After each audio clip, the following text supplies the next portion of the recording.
Okay, your others channel or unassigned channel traffic or conversion volume is too high. This just usually means that you haven't updated your channel groupings to capture and assign traffic to all channels. Now, that's not a heavy lift. It usually means just changing the channel groupings in GA4 in the interface.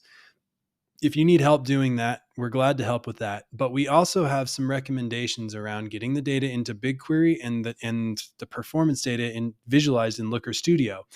In order to create the channel groupings there, you have to be able to apply the logic retroactively. We have some tools that make it possible to do that without code. You can get the benefits of using BigQuery and Looker Studio without writing SQL. Talk to us about that option. Now, the channel groupings are super important because a good set of channel groupings, when they're customized to your specific purpose, is one of the secrets of getting insights out of your analytics data.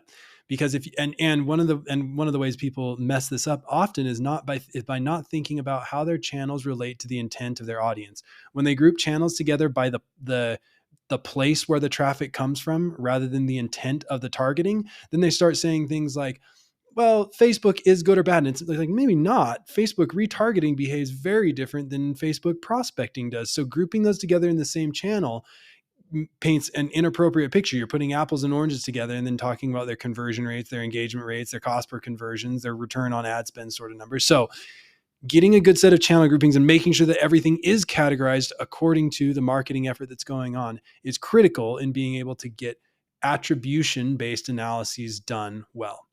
If you have any questions, don't hesitate to reach out.